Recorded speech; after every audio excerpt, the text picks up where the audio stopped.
This is Rebel Therapist, a podcast for entrepreneurs who are trained as therapists and who want to level up their businesses, make a bigger impact, feel fulfilled, and be very well paid.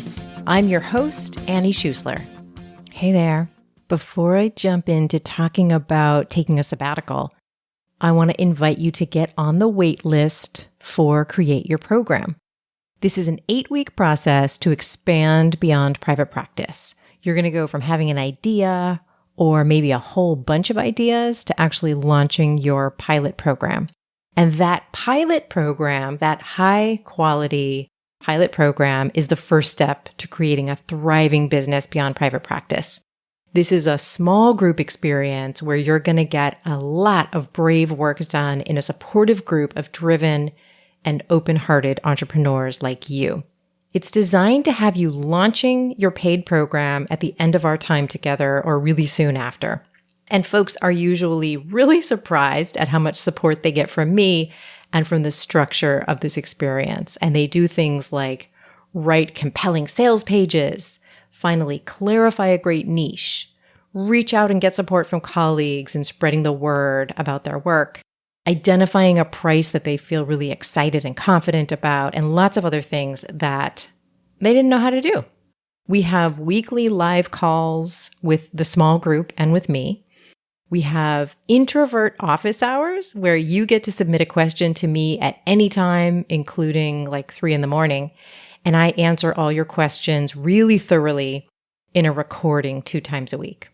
We have a legal expert who comes in to answer all your legal questions, or at least to get you headed in the right direction about your next legal steps. We have a tech and systems expert to help you figure out what tech and systems you're going to need to set up your program and what you don't really need yet. We have a BIPOC business mentor who runs 3 additional events just for BIPOC participants. And there's really just nothing like this program. So this is for you if you're a therapist or a healer and you want to expand your business. So go over to rebeltherapist.me/create to learn more and get on the wait list so you know when registration opens. And you can get started with me when I get back from my sabbatical. So that's at rebeltherapist.me/create. All right, let's talk about taking a sabbatical. So this originally comes from an email that I shared with my list back when I was planning my sabbatical, back when I was just excited about it. And as I'm recording this, that sabbatical is very close. It's like 4 weeks away. And as you are listening to it, I am on that sabbatical. All right, so there's like many versions of me. One recording this now has not left for sabbatical yet. So I'm really looking forward to it. I'm going to be away from my business for 2 full months this summer, which I've never done before. And I'm not doing this because I'm burned out. I just really want to know what it's going to be like to be me, to just be Annie without my business responsibilities for 2 months. And I'm not taking those 2 months to write my book or my book, like there's this book sitting there. There probably is, but I'm not doing that over these 2 months. I'm not doing it to accomplish a big personal project or any kind of like self-improvement situation. I'm really following a desire. Now, I did take time off when each of my 2 kids entered our family, and that wasn't easy logistically, and I was in private practice at the time, so I had to figure out client care, and of course I took a financial hit, but I felt the narrative of that situation was that I felt plenty of permission for those parental leaves. Everyone I know who had the privilege to do it, took some time off when children entered their families. So I took about 2 months off each time, and I didn't really hear any questioning of those decisions. Now, a sabbatical, just to take one, I've really craved this for years. And my sister is a public school teacher, and sometimes she takes a whole bunch of weeks off during the summer. Sometimes she teaches summer school, but sometimes she takes a bunch of weeks off during the summer, and I've always envied those weeks off. So as my sister, who lives right downstairs from me, as she would go on long road trips with her family, or she would just slow down and like I'd see her lying on the couch at home reading, I'd find myself thinking, oh, that must be nice. And then immediately I'd feel really ashamed about that envy because my sister overworks all year long. As a teacher, as an educator, she and her colleagues are expected to pick up the slack of a ridiculously underfunded educational system. They've clearly gone beyond earning many, many weeks off. And a lot of times they spend some of those weeks cleaning their classrooms, prepping for the next year, or, teaching summer school, not taking them off at all. I just heard today that about 60% of teachers right now are thinking about or wishing they could leave the classroom. And then there's everyone I know who might be you, who's an overworked therapist or healer. I know so many therapists and healers have been working too many hours for not enough pay, either in private practice or in agencies. And then there's me, and I make good money. And as a micro business owner, I make my own hours, wages, and working conditions. And regardless of my envy, I never thought I should or could take 2 months off. I mean, of course, sometimes I get stressed. Sometimes I create really ridiculous working conditions for myself, but I also have the freedom to get back out of those situations and create them again in a way that works better for me. I'm really taking these 2 months off because I want to and not because I have to, not because I've hit any kind of breaking point. And so then I'm wondering if you're thinking, oh, that must be nice. And I do really think it will be nice. So let's plan your sabbatical too, whether you're overworked or burned out or just because you crave one. Ever since I wrote that email, I've been getting a lot of questions like how to take a sabbatical. Like, how do you take a sabbatical? And how do you know if you need a sabbatical? So let's just get to that first one of how do you know if you need one? I don't really know. I don't know if I've hit the point where I need one. But whenever someone asks me this, I tell them I bet they want one or need one themselves. So if you're asking this, maybe start planning your sabbatical.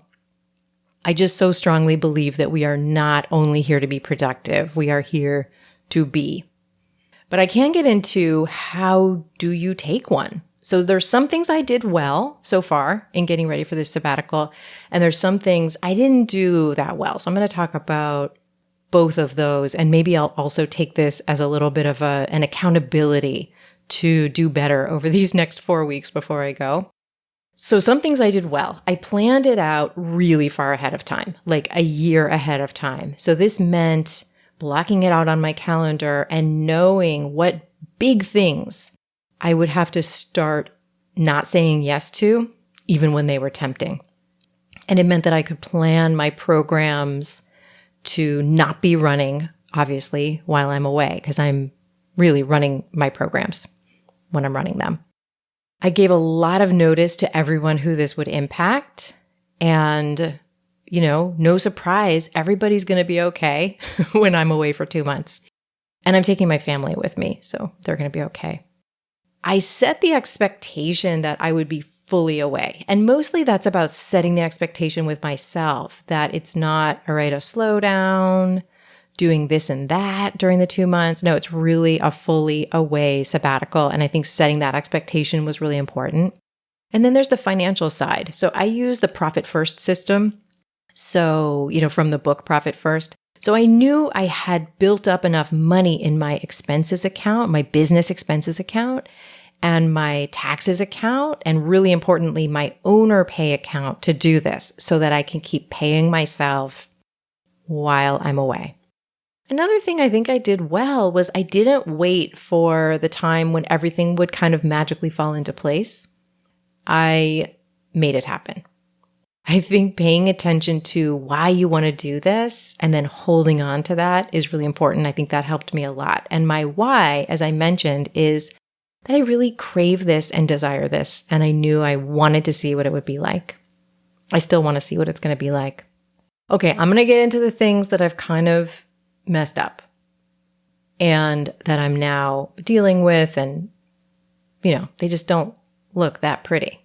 I'm working more than usual. So just to get everything set up for my podcast and the other content to keep coming out the whole time I'm gone, I have been hustling a bit and working more. And I had this idealized version of how I was going to be so organized and everything was going to be perfect before I left. And now I can just see, even with working more, that just isn't going to happen. So I'm in that mode of getting really clear on, all right, we got 4 weeks left. What's going to happen before I go and what just isn't? As I look at rebuilding some of my behind the scenes systems and as I get ready to grow the Rebel Therapist team, I really wanted all of that to be great, in perfect shape before I left. And some of it's just going to have to wait. And I'm going to have to leave myself notes about where to pick these projects back up. So I'm getting more honest with myself. And by the time I leave, I know I will have accomplished what's most important, but I won't have accomplished everything I wanted to. And I'm still really glad I'm doing this. So I've got this way I've been thinking about the different versions of me. And I'm going to trust the me that comes back in August to know how to pick this back up.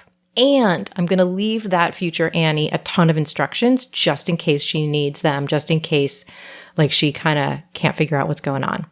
I'm already starting to leave her notes here's where you are on this project. Here's where you need to pick it back up. Just sort of assuming I won't remember.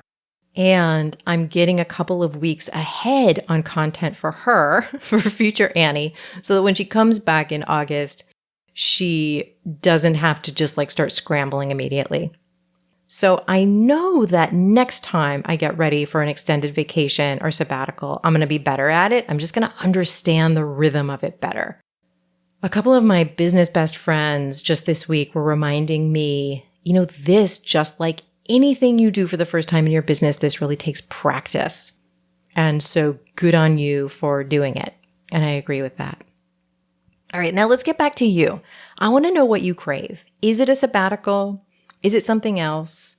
And I want to know what brings up that, oh, that must be nice, kind of envious feeling, or just desire for you. I would love it if you would email me at info@coachingwithannie and let me know what it is that you're craving. And it's fabulous if you include a voice memo so I can share it on the podcast. And yeah, I might be away right now, but I'm going to get it when I get back. And do remember that if you want my help creating a solid business beyond private practice, get on the waitlist now for Create Your Program. And so you're going to head over to rebeltherapist.me/create. I want to thank Cosmo Palms for editing this podcast, as always. And I want to thank you so much for listening. And if you know someone who needs or wants to take some time off, or really needs or wants permission for something else, please share this episode with them. All right, I'll see you next time.